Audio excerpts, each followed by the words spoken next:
Bismillahirrahmanirrahim. Assalamualaikum warahmatullahi wabarakatuh. Semangat pagi. Halo teman-teman yang suka belajar hukum. Kita belajar kriminologi yuk. Apa sih kriminologi itu? Kriminologi adalah ilmu tentang kejahatan secara luas. Kriminologi ini dipelajari untuk membantu hukum pidana yaitu hukum yang mengatur masalah kejahatan yang dasar hukumnya ada pada KUHP dan undang-undang di luar KUHP, yang akan membantu hukum pidana khususnya hakim, jaksa, polisi agar keputusan yang dibuat oleh hakim itu bisa bijaksana, adil, karena hakimnya tahu apa sih penyebab penjahat itu melakukan kejahatan. Jadi pada kriminologis ini adalah ilmu yang pelajari kejahatan secara luas. Itu yang dipelajari dari kejahatan itu tentang apa itu kejahatan, bagaimana bentuk-bentuknya, kemudian bagaimana penjahatnya, pelaku kejahatan itu, kemudian apa sebab-sebab dia melakukan kejahatan, kemudian bagaimana cara menanggulangi atau cara mencegah dari kejahatan yang merupakan penyakit masyarakat atau patologi sosial. Ya, kita tahu kejahatan itu sangat merugikan orang lain. Ya, dan ini kenapa pelaku-pelaku itu melakukan kejahatan? Apa ada faktor tertentu? Nah, kalau kita tahu penyebabnya, insya Allah dari pemerintah, negara, masyarakat, dan para individu itu karena merugikan orang lain sadar untuk tidak melakukan kejahatan. Pada video yang kemarin, Ibu sudah menjelaskan tentang sebab kejahatan ditinjau dari sisi biologis. Jadi kejahatan itu bisa dilihat dari sisi biologis atau fisik, psikologis, juga sosiologis. Hari ini Ibu akan membahas tentang sebab kejahatan ditinjau dari sisi psikologis atau kejiwaan. Benarkah kejahatan itu faktor penyebabnya selain dari ciri-ciri fisik? Ada beberapa teori yang menjelaskan tentang itu, juga bisa disebabkan oleh faktor psikologis atau kejiwaan, ya. Jadi ini adalah uraiannya.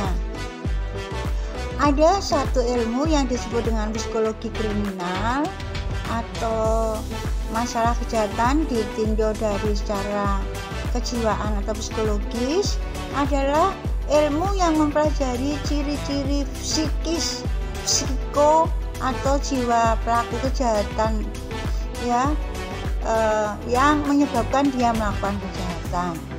Jadi seseorang itu kalau menurut teori ini menjadi pelaku kejahatan itu karena dia mempunyai intelijensia yang rendah.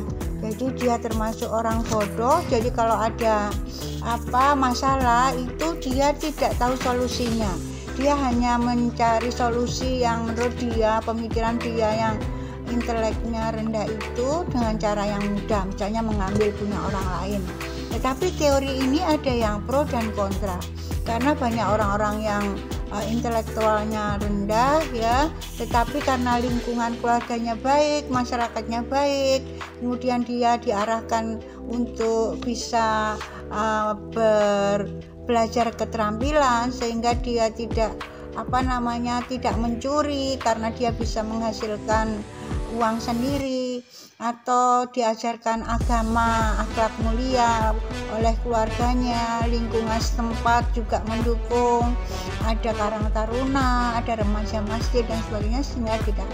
Tetapi namanya teori, semua hal diteliti, ya, sehingga kesimpulan teori ini menyebabkan bahwa penjahat itu biasanya intelektualnya rendah, tapi ada yang pro kontra seperti yang dijelaskan. Jadi itu adalah penyebab orang melakukan kejahatan. Kalau menurut Ibu, penyebab kejahatan dari sisi kejiwaan itu selain dari intelektual yang rendah itu juga disebabkan oleh sifat yang buruk. Jadi misalnya tidak jujur, gampang bohong, kemudian serakah, tamak, ya, kemudian serakah, tamak, tidak puas dengan apa yang dia punya, ya, misalnya seorang koruptor. Saudara tahu ya, penjahat yang termasuk koruptor ini berpendidikan tinggi, kemudian juga kaya, penampilannya mentereng, tapi dia karena sifatnya jelek, tamak, rakus, maka dia merugikan negara dengan cara mengambil hak rakyat, ya. Jadi sifat-sifat buruk ini juga mempengaruhi psikologis atau kejiwaan seseorang untuk melakukan kejahatan, ya. Jadi maka pendidikan karakter itu sangat penting diberikan sejak PAUD sampai tinggi sehingga orang tidak melakukan kejahatan, apalagi di tingkat perguruan tinggi, ya. Meskipun sudah tingkat perguruan tinggi, pendidikan karakter harus tetap diberikan, terutama untuk fakultas hukum, fakultas fisip, ya, dan semua fakultas saya pikir perlu supaya ketika sarjana ini lulus menjadi pejabat, ya, menjadi orang penting, bisa menjadi pemimpin yang baik dengan karakter yang baik karena ditiru orang lain.